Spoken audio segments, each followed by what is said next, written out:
नमस्कार, आपण पाहताय सांगली न्यूज। 1994 साली GR काढून जे आरक्षणात घातले गेले त्यांना बोगस म्हणायचं, मनोज जरांगे पाटील यांचा विरोधकांना टोला। मराठा आरक्षणाचे जनक मनोज जरांगे पाटील आज खाजगी कामानिमित्त विटा शहरातून जात होते। त्यावेळी खानापूर तालुक्यातील मराठा समाजाचे नेते शंकर मोहिते व सकल मराठा समाजातील बांधवांनी त्यांचे स्वागत नेवरी नाक्यात केले। याप्रसंगी नेवरी नाक्यात मराठा समाजातील बांधव मोठ्या संख्येने उपस्थित होते। यावेळी पत्रकारांशी बोलताना शंकर मोहिते व मनोज जरांगे पाटील मराठा संघर्ष योद्धा मनोजदादा जरांगे आलेत आणि आपण सर्व मराठा बांधव त्यांचं स्वागत करण्यासाठी जमलेलो आहोत।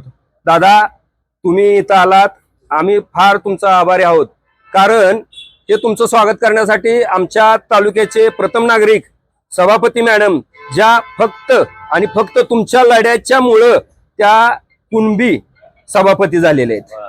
तसेच 2 नगरसेवक जे कुणबी विटासारखं शहर, जे सोन्या चांदीचं शहर, गलाई व्यावसायिकांचं शहर संबोधलं जातं, ते या शहरामध्ये देखील 2 नगरसेवक कुणबीचे झालेले आहेत पहिल्यांदा। हे झालं राजकीय आपली तुम्ही सर्वांना सांगताय, राजकीय काय आपली जास्त काय भावना नाही। परंतु दादा, आज अचानक आम्हाला काळकोडी दादाने 12:30 वाजता सांगितलं की तुम्ही येणार आहे। कमीत कमी 110 ते 12 विद्यार्थी MBBS ला कुणबी मधून सिलेक्ट झालेत दादा, फक्त हे तुमच्यामुळे झालंय। तसेच एका तालुक्यामध्ये फक्त सांगतो 66 गाव आहेत तालुक्यामध्ये, आणि जवळजवळ 150 ते 200 मुलं पोलीस मध्ये झालेत किंवा मिलिटरी मध्ये झालेत, आणि अनेक शासकीय योजनांमध्ये सुद्धा, शासकीय नोकऱ्यामध्ये सुद्धा हजारो मुलं या आपल्या आंदोलनामुळे निवडून म्हणजे सिलेक्शन झालेलं आहे। आणि हे सगळं श्रेय फक्त दादा तुमचं आहे। आणि मराठा समाजासाठी तुम्ही संघर्ष योद्धा आहातच, परंतु आमच्या सर्वांच्यासाठी एक तुम्ही देवरूपे आलेला आहात। त्यामुळं आम्ही हे तुमचे जे उपकार आहेत हे सदैव तुमचे आमच्या पिढ्यानपिढ्या कायम तुमच्या आमच्या स्मरणात राहतील। मी कधी तुमच्याकडे जास्त येत नाही, परंतु यांना पण माहिती आहे, तुम्ही पण ओळखत असताना मुंबईच्या आंदोलनामध्ये मागच्या वेळेला पण या वेळेला पण मी सगळ्या नियोजनामध्ये होतो। इथं सुद्धा विट्यामध्ये आपण आलात, जवळजवळ 60-70 हजार लोकांचा मोठा सभा घेतली आपण। प्रत्येक कार्यक्रमात आमचा तालुका हिरिरीने असतो। तुम्ही दिल्लीला गेला होता, दिल्लीला काळकोडी दादांना मी सगळे आमच्या खानापूर तालुक्यातील दादा संपूर्ण जिल्ह्यातली लोक, म्हणजे खानापूर तालुक्यातील संपूर्ण देशभर गलाई व्यवसाय, तुम्ही कोणत्या शहरात जाईल देशामध्ये तर तिथं आमच्या तालुक्यातली कमीत कमी 100-200 लोक असणार आहेत। आणि अशा या तालुक्यामध्ये जे आपण काम केलं त्याला हे यश आलं, आणि मी पुन्हा एकदा आपलं शतशः ऋणी आहोत। आणि तुमच्या या इथून पुढच्या लढ्यामध्ये आम्ही तुमच्या पाठीमागं खंबीरपणे उभा आहोत, प्रत्येक श्वासापर्यंत। अजूनही काही अडचण होते त्याबद्दल त्या शासकीय कर्मचाऱ्यांना अधिकाऱ्यांना काय सांगतो? हो, आता मला गावकऱ्यांनी सगळं सांगितलंय, विटा शहरातल्या बांधवांनी, हे नोंदी असून सुद्धा अडचण येत आहेत प्रमाणपत्रासाठी। 14,000 दस्तावेज म्हणजे त्याच्यामध्ये नोंदी सापडल्या जुन्या दस्तावेजामध्ये, तरी पण दिल्या जात नाहीत। मी आता गाडीत बसलो लगेच आपल्या पुण्याच्या आयुक्त महोदयांना सांगतो की ह्या नोंदी सापडलेल्या असून प्रमाणपत्र का दिले जात नाहीत, आणि गावकऱ्याची यांची सगळ्याची आयुक्त साहेबांसोबत बैठक पण लावली होती। मी आता SP साहेबांसुद्धा बोलतो, मला वाटतं अशोक काकडे साहेब पहिले तुमचे कलेक्टर होते, पण आता बदलले असं वाटतं। ठीक आहे, मी ते लगेच करून घेतो। ते आता कुठल्या गावाला चाललोय आम्ही, तिथपर्यंत जाऊस तरच सगळं करून देतो। चला,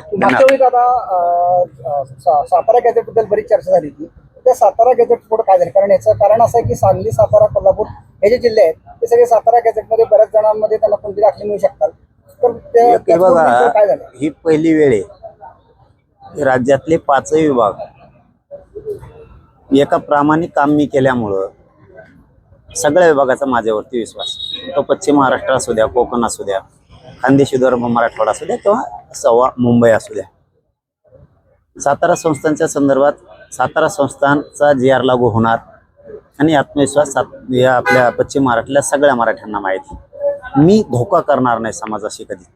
तो अहवाल बनलाय आणि राहिलेला काय बनतोय।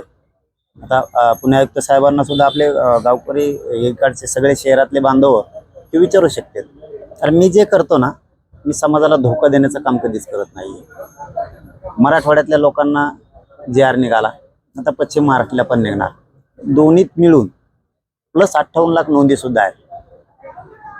त्यामुळे तो GR सुद्धा राहणार नाहीये। आता वेळोवेळी त्याच्या पुढच्या महिन्यात बैठका होतीलच आता त्या सातारा संस्थांच्या बद्दल सुद्धा. आणि कोल्हापूरचं संस्थांचं सुद्धा आपण गॅजेटियर घ्यायला लावले त्यांना. 5-6 सापडलेत नवीन सुद्धा, म्हणजे औंध आणि पुणे हे एक संस्थान होतं, तिथं सुद्धा खूप नोंदी सापडल्या. ते सगळंच एकदाच ते घेणार आहेत. पण काय आहे, काही वेळेस काय असतं, आम्ही लय डोळ्यात चलतो बऱ्याच जणांचे. ज्या समाजानं आम्ही खूप काम केलं, खूप जणांना साथ दिले, आधार दिला, कुणाच्या लेकरू उपाशी राहू नये, ते पोटतिडकीनं मायेनं बघणारा माझा मराठा समाज. पण आता आमच्या लेकरावरती वेळ आल्याच्या नंतर आता मात्र आम्ही खूप खुपायला लागलो, खूप जळणाऱ्याची संख्या वाढली. आमचे लेकरं मोठे व्हावं असं बऱ्याच जणाला वाटत नाही. त्यामुळं सांगण्याचा अर्थ एवढाच, मी जरा हळूहळू चाललो. मी घेतोय पण दमाने, जेवढं पदरात पडून समाजाच्या तेवढं पदरात पाडतोय. आणि 100% एक दिवस तुम्हाला असा दिसेल की एकही मराठा आरक्षणा वाचून वंचित राहणार नाही. एक पण एक मराठा, मनोज दादा तुम आगे बढ़ो, हम तुम्हारे साथ हैं. बोलो छत्रपती शिवाजी महाराज की जय. त्याचप्रमाणे दादा गोपीचंद पडळकरांनी तुमच्या कुणबी दाखल्याविषयी काही प्रश्न उपस्थित केले. आमच्या या भागामध्येच असे एक प्रकार काहीतरी उघडकीस आलाय असं त्यांचं म्हणणं आहे की ते बोगसगिरी करून त्यांनी कुणबी दाखला मिळवलाय. तर त्याबद्दल तुम्ही काय सांगाल? हे बघा, ह्या नोंदी सापडल्यात. बोगस आरक्षण कशाला म्हणायचं? 1994चा JR काढून जे आरक्षणात घातले गेले त्याला बोगस म्हणायचं, असा विषय.